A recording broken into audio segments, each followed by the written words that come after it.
Hey, good morning, everybody. Thanks so much for coming out to hear me today. Appreciate the smooth jazz to help us all through the transition. Thanks to Darren for getting us started as well. While he and I didn't coordinate on what we're talking about today, you'll find there are some things that are a little bit similar in terms of themes, which probably isn't too surprising that we've worked together on a bunch of these things for the last few years. So I'm here today to talk about why the InfoSec community needs more bicyclists and better identity. So first, why I'm speaking to you today about Venable. So we're a law firm just down the street. We've got what by most measures is the country's largest data security and privacy practice. I'm not a lawyer. I sit alongside a couple of other former government colleagues who are both White House NSC cyber folks and NIST executives, Ari Schwartz and John Bangart. Collectively, we work alongside the legal team because so much of what we do in cybersecurity and privacy isn't just legal in that practice, but focusing on technical security strategy. My background's more than 21 years across government and industry, most of it working at the intersection of cybersecurity and identity. So some opening thoughts today. Why we need to think more like bicyclists. So I really like to bike. It's a good way to get exercise around town. I live in the city, traffic's terrible. Biking's a great way to cut through things and get to work with a little bit of exercise. I've also found over the years, bicyclists tend to really care about security. Most of them wear helmets, they ride at night with lights, they tend to get good locks. All of these things are good because when you bike, you don't want to, say, get killed by getting hit by a car or have your bike stolen most of the time. I don't know if anybody's dealt with the joys of some of the bike share riders in DC, but they don't wear helmets. They often don't pay attention to the cars, the exception to the rule. But most bicyclists care about these things. So in 2003, I got a bike. All right, not that bike. Instead, I got this bike, excellent Jamis Coda Elite. It's a great bike for the city, ultralight steel frame. I can cut through traffic pretty quickly. It's nice and fast. And of course, this was like the first real bike I had gotten that I actually spent a little bit of money on. So I invested in one more thing with the bike, which was a lock. Got a really good lock, the best lock was told I could get at the time. And I felt really good about my security. Until about a year after I got the bike, there was a bunch of news that popped out, which was that the kryptonite bike lock, which was sort of the gold standard in bike locks at the time, there was a hack for the lock, which essentially was bite the tip off the end of a 5-cent Bic pen, jam it into the circular lock, and in about 3 seconds, you could open the lock. So this was a little depressing, but there were some great things that happened here. One, the news spread like wildfire across the biking community. Your lock's not safe. Anybody who knew how to bike, had a lock that you saw, you'd say, hey, have you heard about this thing? You should really do something about it. The bike stores almost instantaneously pulled these kryptonite locks from their shelves. The company's brand and reputation were completely devastated. Bike stores quickly found alternative vendors with more secure lock designs. And in 10 days, I got a new lock that didn't have this vulnerability. And I felt good again about my security. But working in information security, when these things tend to happen, I tend to find myself doing this. Sometimes this. There's a couple times we've even gotten to a lot of face palms. Because the folks in my bike shop seem to have better instincts than a lot of my colleagues in the information security business. So what do I mean? Well, patching. We just don't bother to do it when we know there's a vulnerability. We don't pull bad locks off the shelves. We don't swap them out for better ones. This was the top of the right-hand corner. This was a year and a half after Heartbleed. There's still 300,000 servers people are looking at where people haven't even bothered to address this basic vulnerability, which about a year ago led to a pretty significant breach that impacted over 150 million American records. Patching, real simple thing we should be doing. What else do I mean? We continue to operate under this illusion that we can somehow take all of our sensitive data and put it in that tower in a castle surrounded by a moat and a whole bunch of other perimeter security.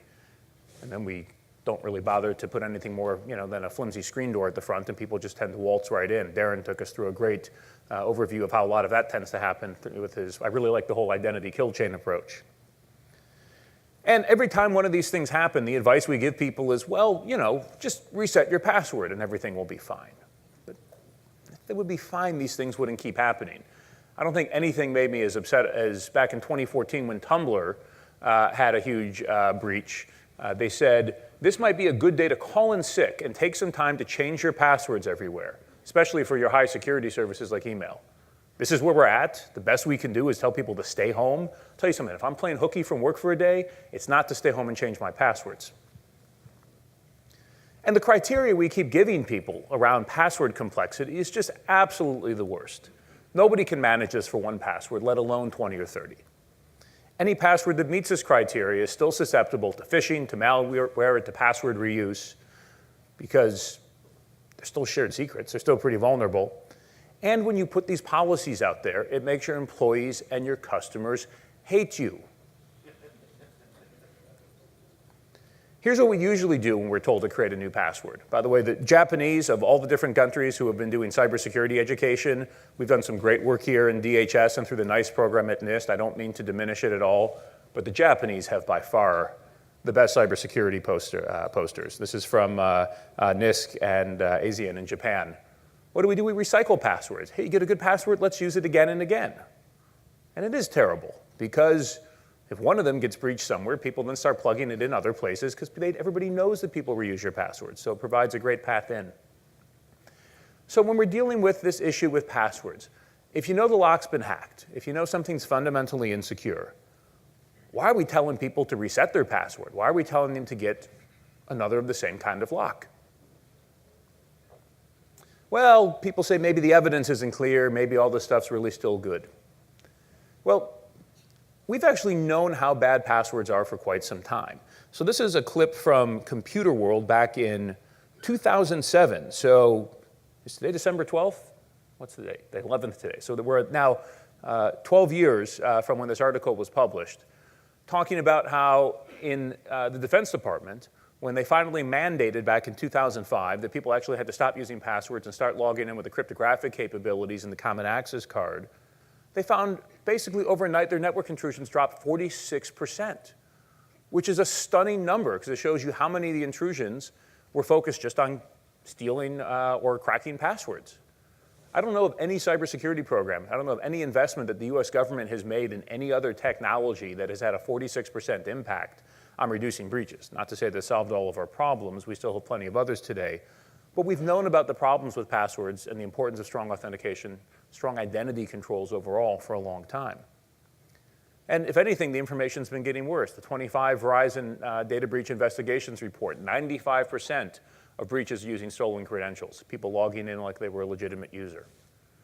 This was the 2017 report, 81% of hacking-related breaches. Is it good that we're down 14 points? I don't know that this is exactly progress in the whole scheme of things. And getting back to what Darren was talking about in his keynote, this was another thing that really jumped out to me. Back in 2015, SecureWorks, who's one of the major managed security service providers in the country, put out this really interesting note. They said, hey, it's September, so we're about 3/4 of the way through the year, and here's a really interesting trend that we're seeing. We respond to all sorts of breaches for, they manage security for thousands of clients. In pretty much everything that we've been called on this year, nobody's doing malware. Nobody's bothering with these complicated 0 days that they've been hoarding. They're just walking in along the lines of what Darren showed us before, sniffing around, figuring out a way to compromise a credential, and then they're doing what they call living off the land, basically getting into a system, leveraging your own credentials, and then leveraging those credentials and legitimate software administration tools to start to move freely across the company's networks, infecting and collecting data. So their point was, everything you're spending on all of this other malware protection, you might want to focus on locking down your identity first. And people say, well, okay, but is the problem really getting worse with this? So we've seen a 65% increase in phishing attacks since 2015. 179 million records containing PII were exposed in 2017 breaches. That was a 389% increase over 2016.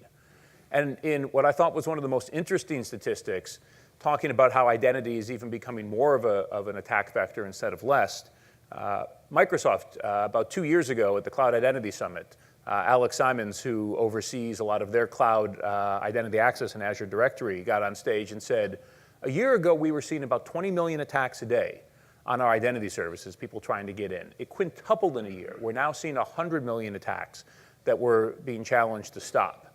And the reason these attacks are up is focusing on attacking identity is often an attack that's cheap to launch. Even if only 2% get through, it's still a pretty good investment of your time. So this is really where the attack vector is continuing to go more and more.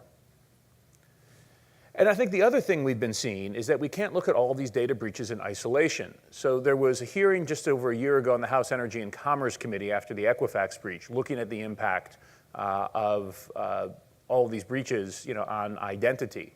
And what was really interesting was that the committee basically said, look, we can't just look at these breaches on their own. While any one of them creates serious policy issues, we're now seeing that malicious actors are basically combining all of these different data sets that are being stolen. They're performing their own analytics on them. They're leveraging new ways to then obtain more complete packages of identity information that they can go use to then launch even more interesting and devastating attacks. So this is really something where we can't look at this on a breach-by-breach basis. We have to look at some of the macro trends and look at some of the, the overall threats that this actually is having to the country and a lot of critical infrastructure. Today, attackers have caught up with the tools that we use to protect identity. We've been leveraging, knowledge-based questions for years. Hey, you wanted to log into the IRS Get My Transcript application 3 years ago. You'd have one of the credit bureaus would tee up 4 questions that, in theory, only you should know, except 700,000 Americans had their information stolen before they figured out what was going on. As they say in the bottom of the news story, hackers already had the keys. They were able to go back and look at this data that had been stolen and basically slice right through some of these systems that were supposed to keep certain people out. And this was a quote that was published, I think it was just last week, from Brian Krebs after the big Marriott breach that described, here's where we are. And I read it and thought, he's really nailed this, and it's also really depressing. He said, for individuals, it pays to accept 2 unfortunate and harsh realities. Reality 1, bad guys already have access to personal data points that you believe which should be secret, but which nevertheless aren't, including your credit card information, your social security number, your mother's maiden name, date of birth, address, previous address, phone number, and yes, even your credit file. And reality 2, any data point that you share with a company will in all likelihood eventually be hacked, lost, leaked, stolen, or sold, usually through no fault of your own. And if you're an American, it means, at least for the time being, your recourse to do anything about it when it does happen is limited or nil. So, kind of depressing, although honest. As a community, why are we putting up with this? We're not nearly as demanding as bicyclists.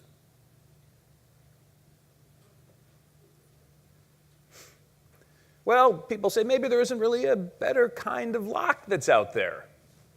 Well, have you guys ever been out to the RSA show? Or, good Lord, just walk the hallway out here. There's, a dozen great vendors who are committed to coming up with better locks in this space. And we've tried some other solutions, hey, let's augment the password with, some secret questions, which I think everybody, finds really promising. I personally find it a little challenging if I just can't remember the answer to one of these questions, because sometimes in the moment you think you know the answer and then maybe you change your mind. Green, blue, wait, what? And it's, especially a challenge when we're putting questions out where our adversaries already have the answers. Now, in fairness, the usability, the cost, the privacy implications, the complexity of better identity solutions kind of stunk for a while. But in fairness, as the evidence of passwords and broader attacks on identity as cyber public enemy number 1 stacked up over the last few years, these issues have increasingly become bad excuses. So here's where we are. So how do we fix this?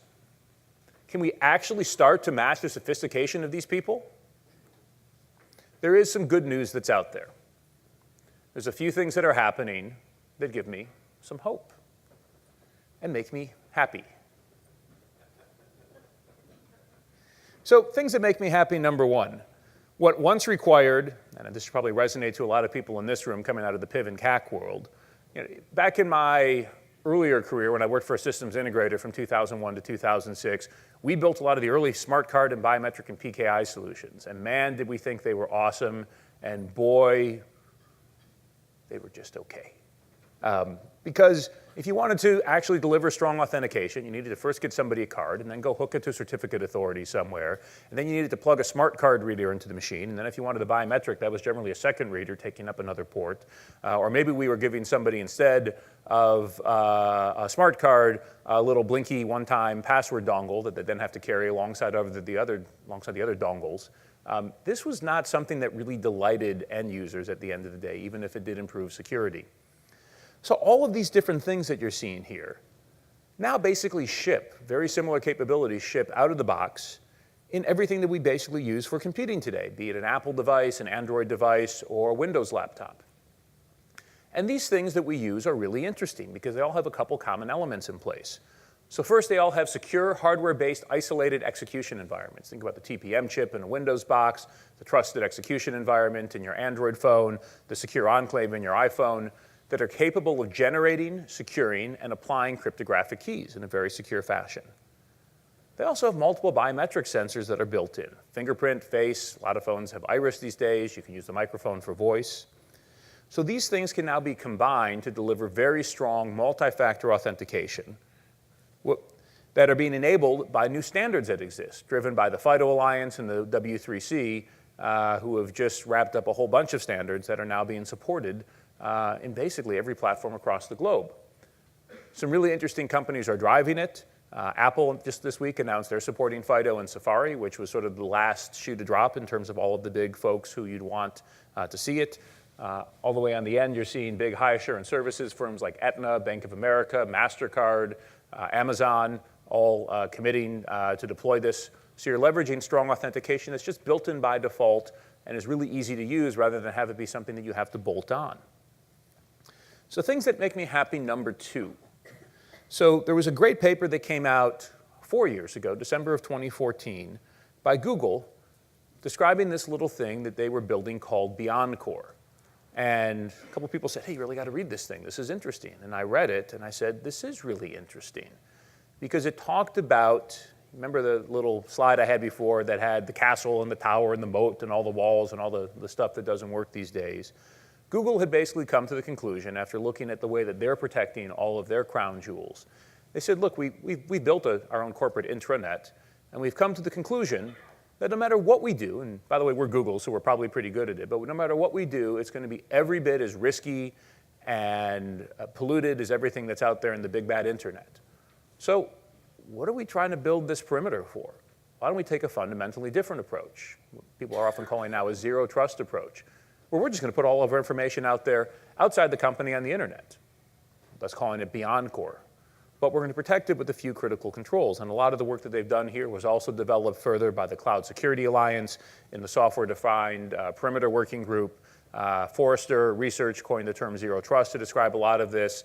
SailPoint certainly supporting a lot of it. There's a lot of other firms that are driving this as well. To me, it's a really interesting trend because it says we're going to get rid of a lot of the legacy stuff that frankly hasn't worked too well and focus on just a few core things. First, all of our information we're just going to encrypt. So it can be out on the internet, but it's encrypted.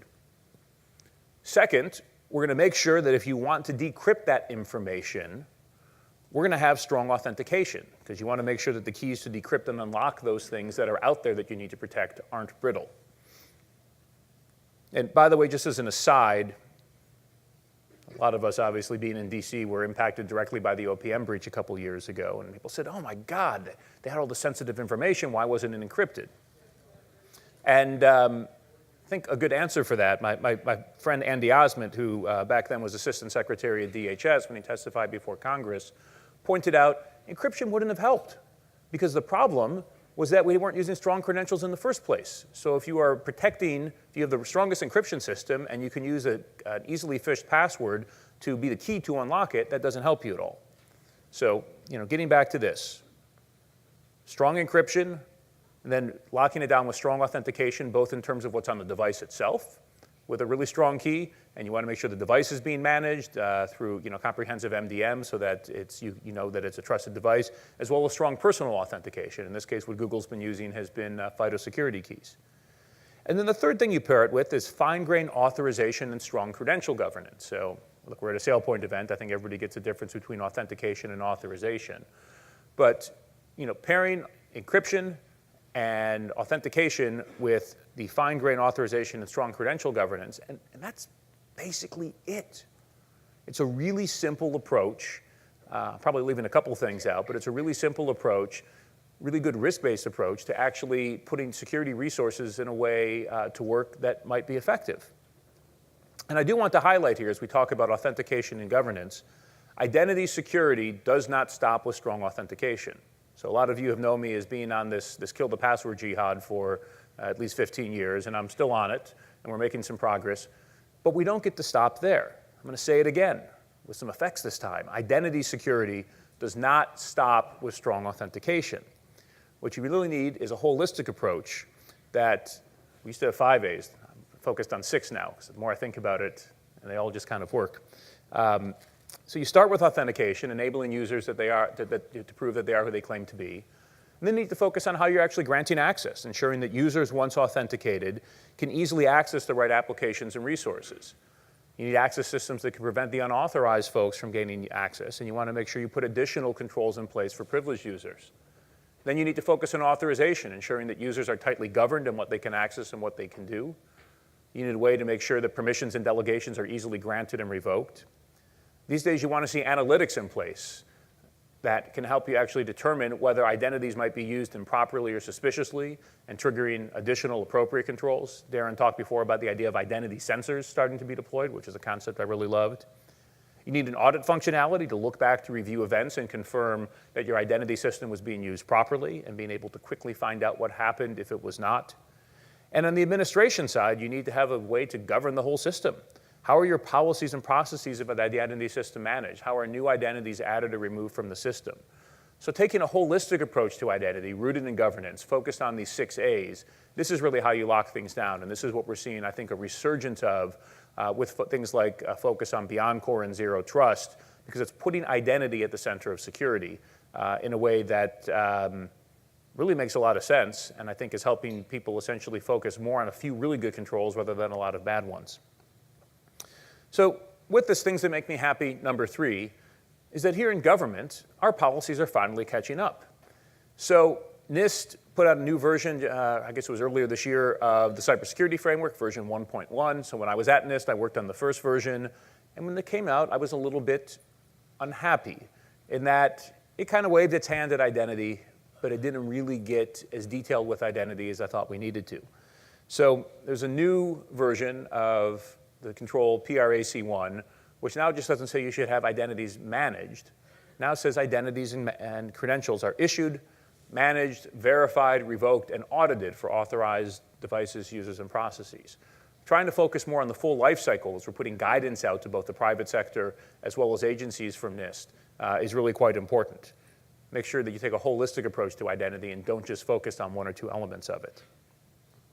And we're starting to see this in other government policies as well, and I think we'll be talking about this on our panel in about an hour, whether it was the new federal cloud computing strategy focusing on cloud smart, where they started to talk about moving beyond perimeter and firewalls and actually creating zero trust networks as we're deploying cloud, to a new, this is now in draft, and I think it's been changed a lot since it was published last April, but OMB's been hard at work on a new ICAM policy to replace a lot of ones that are outdated, in some cases conflicting, and at least hoping it comes out early next year. I think we'll start to introduce some of these concepts in as well to try and get us on more of a modern policy footing as we're trying to tackle some of these issues.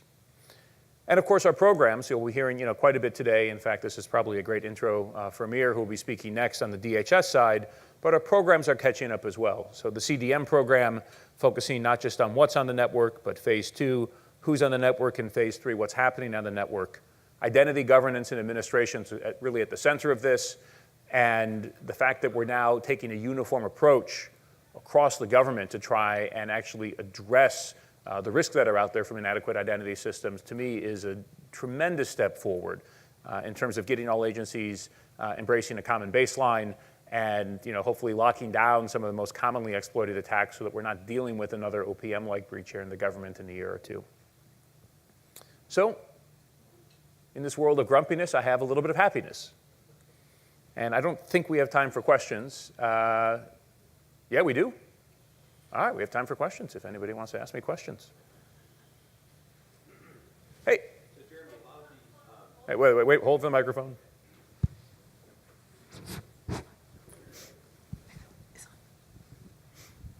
Test. Okay. So I appreciate, and we're all here, the government as an enterprise and so forth. But I'm just curious. You mentioned a lot about the consumer in here, right? And I don't know about you guys. I have a spreadsheet with probably 300 or 400 different, literally, IDs and passwords and what have you. It's the only way I can keep track of it. I encrypt the spreadsheet. But anyway, my question is for you, for consumers, like consumer to government, citizen government. What would you recommend? That consumers go with? Go get a FIDO token and kind of commit to that? Or I'm just curious from a real world standpoint, what are we as consumers going to do when? So one reason it's a great question, and one reason I'm so bullish on FIDO is that so many of the first generation solutions that we've had in security, trying to get consumers to use something better, I'll say this because I think I am one, it's been designed by security weenies for other security weenies. And the notion that, so I love my YubiKey and I use it wherever I can, but the notion that my wife or my next door neighbor or my mom is going to actually go and get a token, I just don't think we're there yet. Where I'm bullish on FIDO is you're now seeing it built into the device and built into browsers. So it's, people have been talking about FIDO for years, but I think what's been overlooked a little bit has been, at least in the authentication side, the development of the new FIDO 2 standards, which basically integrate the security key model and the embedded model, and also create an extension that goes to browsers. And so every browser is now shipping, or has announced plans to ship in the next year, and every device basically has it baked in. And so I think we're on the verge, after all these years, of passwordless authentication, which is really going to be a breakthrough. It'll be a way to deliver better security backed by public key cryptography, at least on the authentication side, in a way that consumers don't have to think about, because the only thing that they're doing is doing a local biometric unlock on their phone. Now, that at least solves the authentication issue. We still have a whole bunch of issues to deal with identity proofing. We have a whole bunch of issues to deal with in terms of how companies manage their customer identification and access management systems.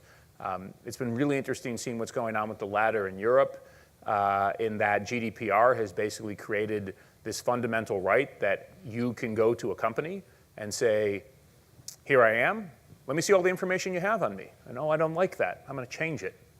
Let's delete that. Let's move that someplace else. Well, if you don't have a great way to figure out whether that person's the proverbial dog on the internet, you've suddenly opened up a whole other attack vector. And so there's a lot of focus there on new customer identity systems. I think as privacy's focus getting more focus here with the passage of the California law, with potential federal legislation, it's something we're going to have to deal with in the US as well. Jeremy, this is a complicated answer to this question, but so I think over the period since 2004 with HSPD 12 and everything that's come along with it, how do you get the agencies who are governed by OMB and following the NIST documents to actually do what they're supposed to do? I mean, you've got some very good ones, but you have a lot that are behind for a lot of different reasons, which I understand and probably most people do. But just doing what you're supposed to be doing that's already in writing and then building off of that because technology has improved, that's one course and probably the course that we thought we were going to go on. But when you don't even do what you're supposed to do and it's in writing and nobody really wants to drop the hammer to enforce it until something happens on, we'll say, at least the logical side, but definitely the physical side has been, basically the stepchild. How are we going to address that now? So we could take all those old bike locks that aren't good anymore and threaten to hit people with them in performance reviews. No, it's really tough. I mean, it's been a great frustration to me over my time in Washington working on these issues, because there's a great cycle, which is we put out great new policies and standards, and then people go out of their way to avoid implementing them. And honestly, I'd say outside of, I've personally been a big advocate for OMB, or now DHS, as we try and push some of the the enforcement of this over there, to have, if not a bike lock to hit people with, something that's a bit more of a stronger stick, because when there's not consequences, then it's really easy to avoid things. I do think things are getting a little bit better, at least. I mean, I've been a big champion of CDM in that, one of the big complaints has been, well, I don't have money for this. hey, guess what? Congress gave DHS a whole pool of money to buy it for you. So now it's a little bit easier to implement. But I do agree at the end of the day, to me, it's not a technology issue, it's a governance issue, and not so much a governance in terms of how SailPoint handles things, but more how do you actually manage things in government and ensure there's some accountability. So I think it's getting better, but I don't have an easy answer there. Any other questions?